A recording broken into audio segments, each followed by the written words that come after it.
Hello and welcome back to chapter 13, part 4 of Bram Stoker's Dracula. And, well, just enjoy the following lines of and ah. Oh, yeah. Just so, said he not that the transfusion of his blood into her veins had made her truly his bride? Yes, and it was a sweet and comforting idea for him. Quite so, but there was a difficulty, friend John.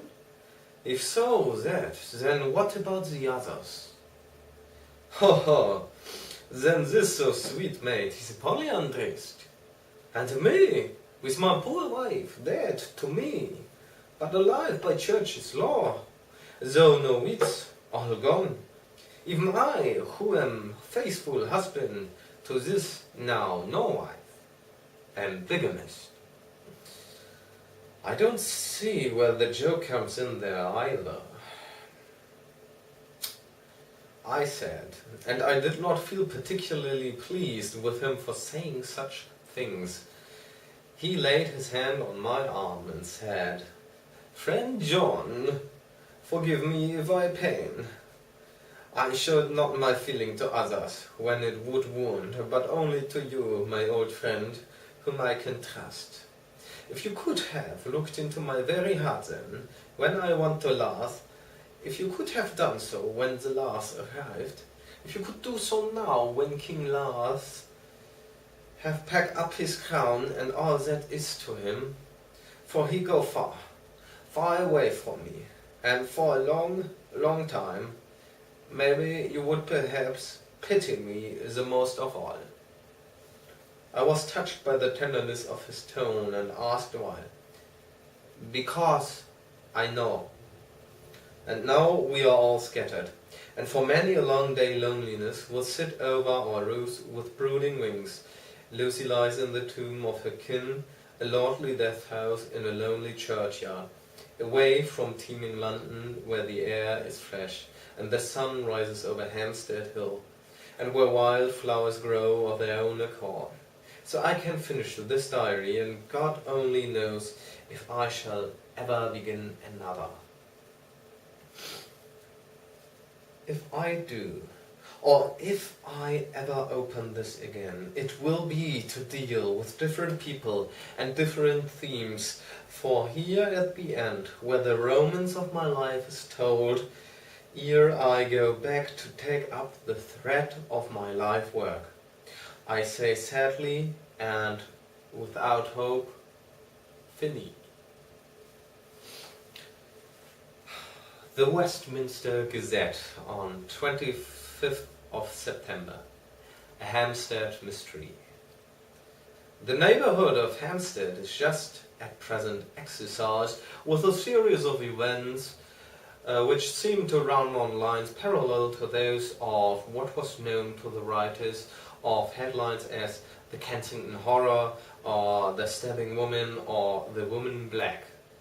During the past 2 or 3 days, several cases have occurred of young children straying from home or neglecting to return from their playing on the heath. In all these cases, the children were too young to give any properly intelligible account of themselves, but the consensus of their excuses is that they had been with a blue-for lady.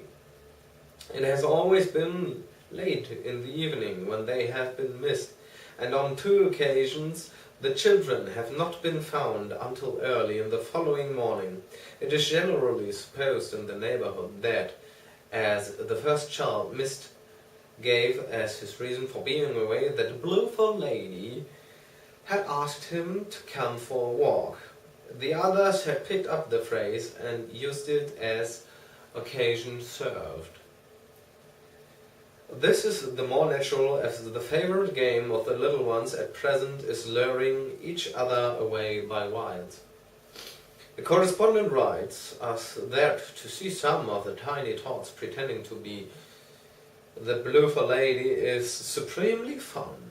Some of our Caricaturists might, he says, take a lesson in the irony of grotesque by comparing the reality and the picture.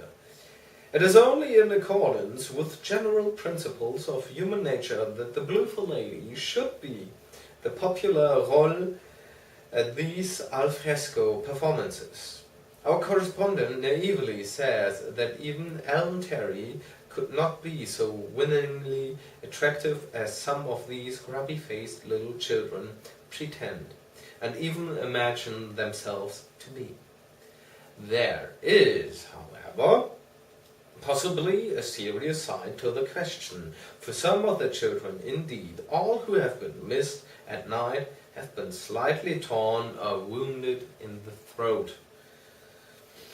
The wounds seem such as might be made by a rat or a small dog, and although of not much importance individually, would tend to show that whatever animal inflicts them has a system or method of its own. The police of the division have been instructed to keep a sharp lookout for straying children, especially when very young, in and around Hampstead Heath, and for any stray dog which may be about. The Westminster Gazette on the 25th of September, extra special. The Hampstead Horror. Another child injured. The Blue Lady.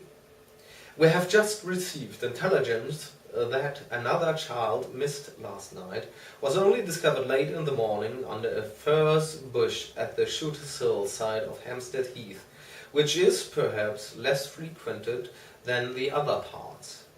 It has the same tiny wound in the throat as has been notified in other cases. It was terribly weak and looked quite emaciated. It too, when partially restored, had the common story to tell of being lured away by the Blue Lady. And therewith we end chapter 13. Hope to see you again in chapter 14.